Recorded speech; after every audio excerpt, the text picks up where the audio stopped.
Recognize and thank all those who helped make it happen. Bunu gerçekleşmesine vesile olan herkese çok teşekkür ederim. Türkiye Cumhuriyeti'ne Sayın Cumhurbaşkanı Recep Tayyip Erdoğan her aşamada, bu sürecin her aşamasında sizin ısrarlı yaklaşımınız sayesinde oldu. Çok teşekkür ederim.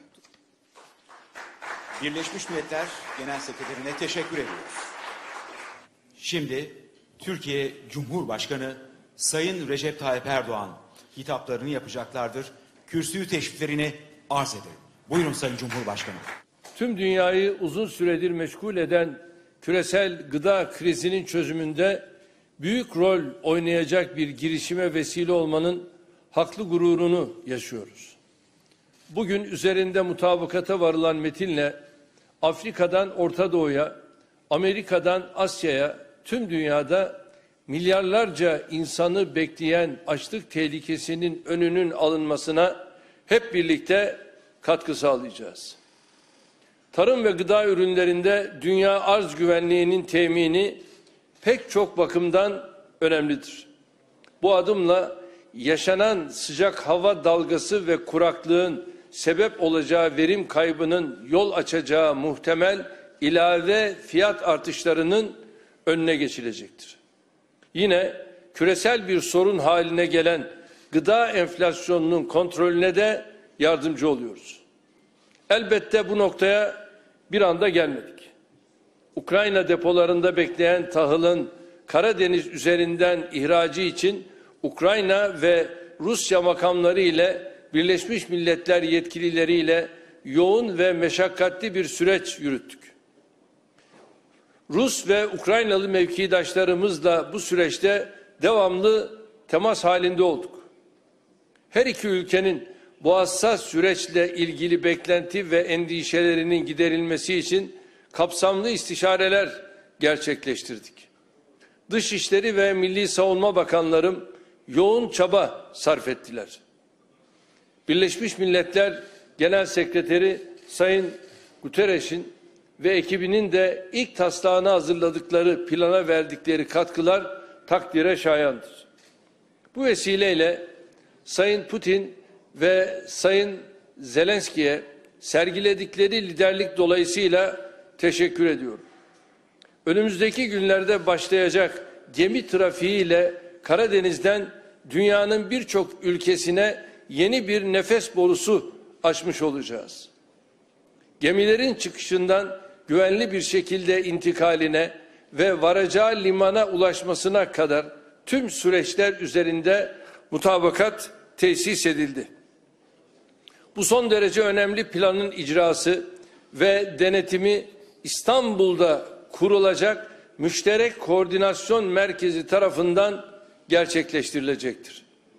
Planın başarıyla uygulanmasında uluslararası toplumun desteği de şüphesiz büyük önem taşıyor.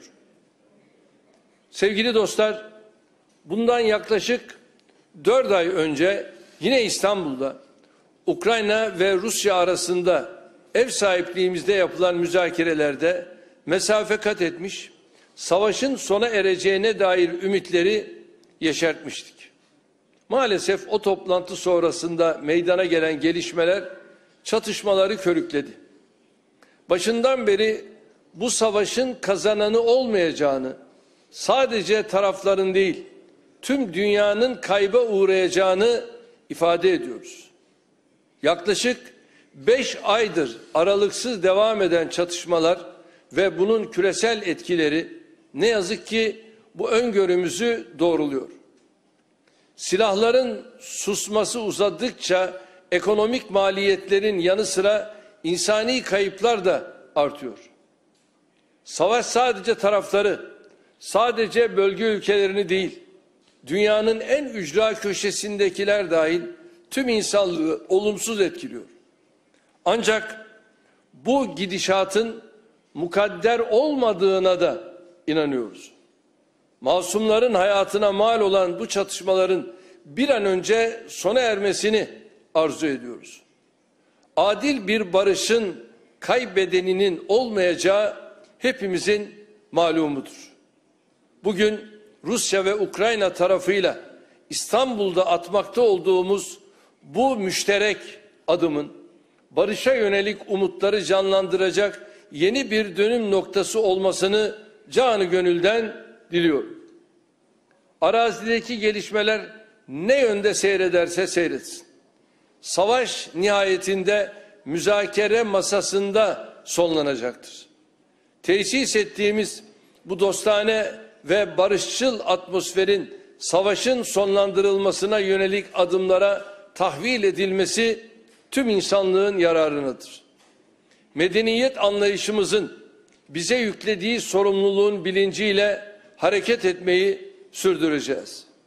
Bölgemizde sulh-ü sükun hakim olana kadar komşuluk hukukumuzun gereğini yerine getirmeye devam edeceğiz. Rabbim yar ve yardımcımız olsun diyorum. Bu düşüncelerle sözlerime son verirken hepinize ama hepinize gayretleriniz sebebiyle tekrar teşekkür ediyorum. Bugün imzalanacak anlaşmanın ülkelerimiz ve tüm insanlık için hayırlara vesile olmasını diliyorum. Sürecin bugünlere gelmesinde emeği ve katkısı olan herkese şahsım, milletim adına şükranlarımı sunuyor. Sizleri bir kez daha hürmetle selamlıyorum.